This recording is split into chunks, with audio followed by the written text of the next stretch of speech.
La mediación y la transacción MASC. Colombia. La mediación 1.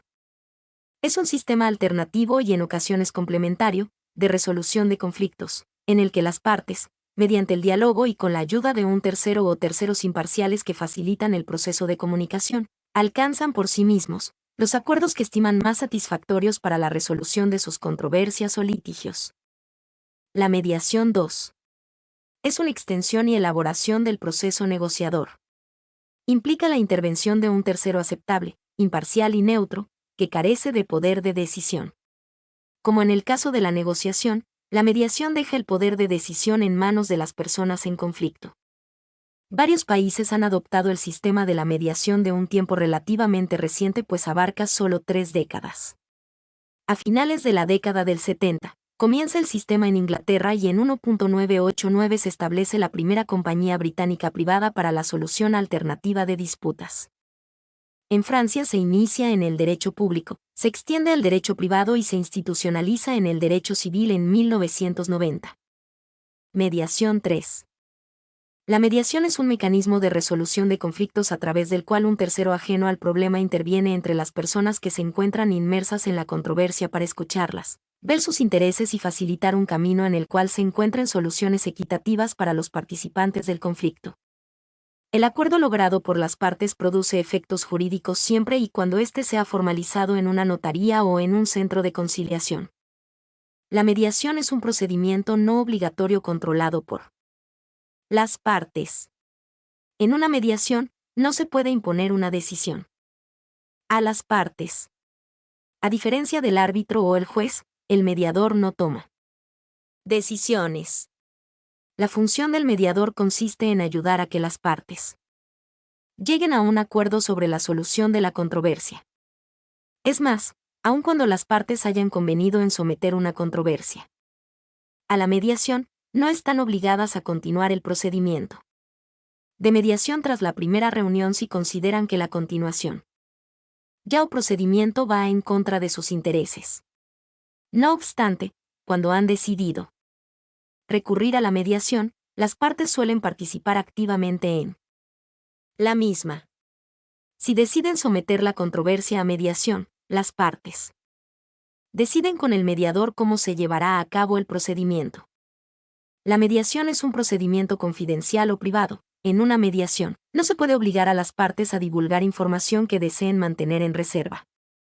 Cuando, a los fines de solucionar la controversia, una parte opta por divulgar información confidencial o reconoce ciertos hechos, esa información no podrá ser divulgada fuera del contexto de la mediación, incluso si se lleva el caso ante los tribunales o se somete a arbitraje.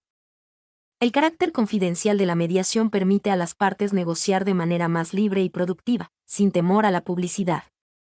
La mediación es un procedimiento basado en los intereses de las partes.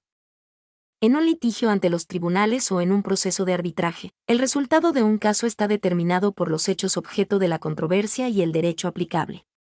En la mediación, las partes pueden guiarse a sí mismo por sus intereses comerciales. Así, pues, las partes pueden decidir libremente el resultado considerando el futuro de su relación comercial y no únicamente su conducta previa.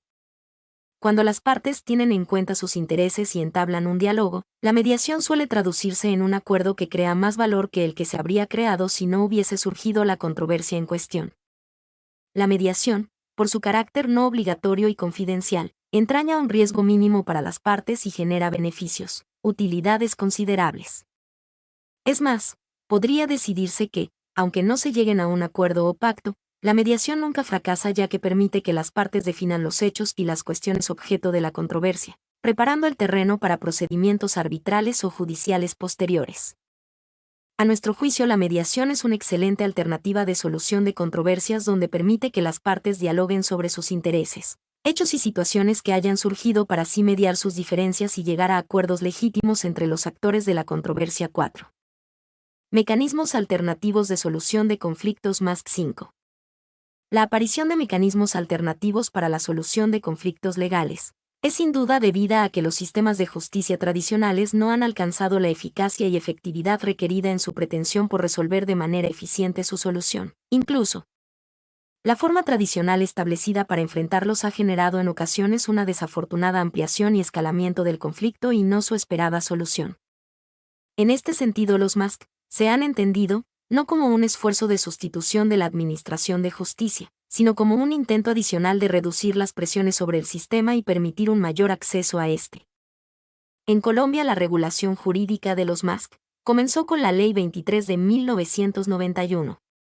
Si bien los mecanismos de solución privada de conflictos, como la transacción, había sido incorporada en el Código Civil desde 1887, solo en la década de los 90 y el inicio del siglo XXI, las regulaciones sucesivas han ido perfilando contextos para su desarrollo. En el caso de la conciliación, del énfasis inicial puesto en utilizarla para terminar procesos ya iniciados, se ha pasado a un desarrollo que amplía su horizonte al introducir la conciliación extrajudicial en derecho y en equidad, que es realizada por fuera del contexto propio de un proceso judicial y reglamentada por la Ley 446 de 1998. La Ley 640 de 2001 reglamentó su utilización como tamiz para el sistema judicial colombiano al instituir la conciliación en requisito de procedibilidad.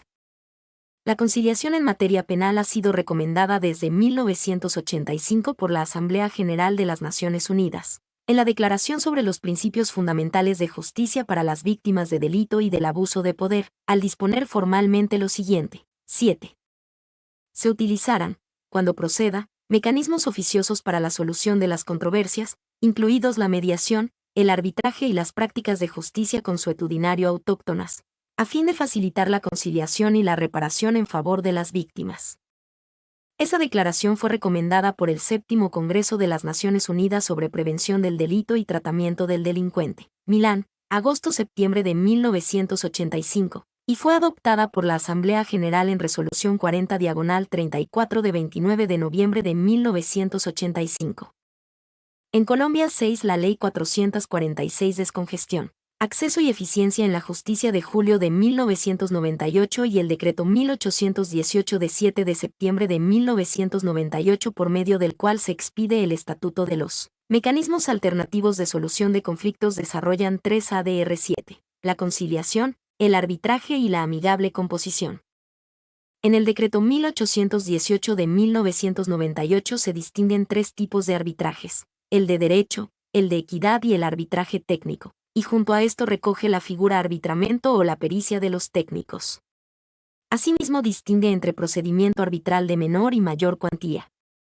En Costa Rica, Ley sobre Resolución Alterna de Conflictos y Promoción de la Paz Social N. grado 7727 limita el arbitraje a las cuestiones patrimoniales, según establece su artículo 18. En Ecuador, la regulación de los MASC se encuentra fundamentalmente en la Ley de Arbitraje y Mediación de 4 de septiembre de 1997, que presenta la característica de recoger la posibilidad de suspender el procedimiento arbitral para acudir a una mediación. Una de las cuestiones que más nos llama la atención de la normativa analizada es que en los países de Latinoamérica se suele utilizar el concepto de amigable composición como sinónimo de arbitraje más, el arbitraje técnico, en el que nos encontraríamos cuando se recurre a la decisión de un tercero para que resuelva un conflicto en atención a sus conocimientos técnicos sobre la materia, como ocurre en Argentina, El Salvador y Colombia. Los MASC son alternativas que básicamente pretende dar a las partes una salida a las controversias que surgen por cuestiones de las relaciones que se dan en los diferentes ámbitos tanto en lo individual, familiar y con la comunidad, y como podemos analizar desde finales del siglo XX y principios del siglo XXI están muy difundidos en todo el mundo. Son más dinámicos, flexibles, rápidos, y se da mayor legitimidad para sus cumplimientos a la hora de llegar a acuerdos o pactos satisfactorios, buscando siempre la mejor solución a los casos en debate. 8. El mediador es el profesional idóneo, con formación específica en la materia, que interviene como tercero imparcial o ecuánime en el proceso de mediación. Su papel no consiste en asesorar ni juzgar, ni tampoco aconsejar o aportar soluciones, solo facilitar la comunicación entre las partes mediante una serie de técnicas y herramientas, para que por sí mismas alcancen los acuerdos, arreglos que mejor resuelvan o remedien su conflicto. El mediador tiene la responsabilidad, compromiso de facilitarles un proceso seguro, garantizado las mismas oportunidades y la responsabilidad de ambas sobre el contenido de los acuerdos que alcancen para la solución de su conflicto. El mediador debe contar con formación específica adecuada para ser realmente útil a las partes durante ese proceso, y por ello, independientemente de la formación de base que profesionalmente posea, entendemos que es necesario que reciba la específica de mediación. En esa formación, además de la parte teórica imprescindible, que acerque al futuro mediador a la teoría del conflicto, las técnicas de negociación, de la comunicación verbal y no verbal, psicología, las distintas escuelas de mediación y sobre todo las técnicas de mediación y recursos necesarios para ser mediador.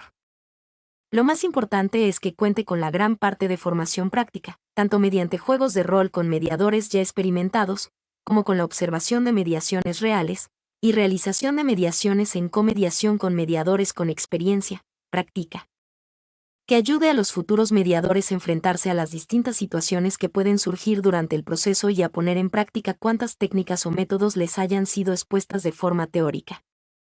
El mediador es fundamental en este proceso, es el articulador de las partes, donde es el encargado de la comunicación asertiva, dinámica, proactiva, usando diferentes técnicas y procedimientos con las que pretende que se den los mejores acuerdos para acabar con las controversias surgidas por las partes involucradas. 9. La CO mediación o multimediación. Es la mediación en la que intervienen, como terceros imparciales en el proceso, dos mediadores o más en lugar de uno solo. Resulta muy aconsejable la intervención de un equipo de mediación, por cuanto que pueden complementarse a la hora de asistir, escuchar y guiar a las partes, aportan mayor equilibrio al proceso y más amplios puntos de vista. También es muy recomendable cuando se trata de mediaciones multipartes o más complejas. De todas formas, hay que señalar que para la realización de la mediación en co-mediación es indispensable que entre ambos mediadores exista una buena sintonía y que ésta se transmita a las partes, puesto que lo contrario puede suponer el fracaso del proceso. Las características de la mediación 10. Las principales características, particularidades o pilares en que se apoya la mediación, según la mayoría de autores y escuelas son voluntariedad, confidencialidad, neutralidad/imparcialidad, autorresponsabilidad de las partes y flexibilidad del proceso. Mi nombre es Demim. Soy tu asistente personal. Mi sitio en internet es demim.es.tl.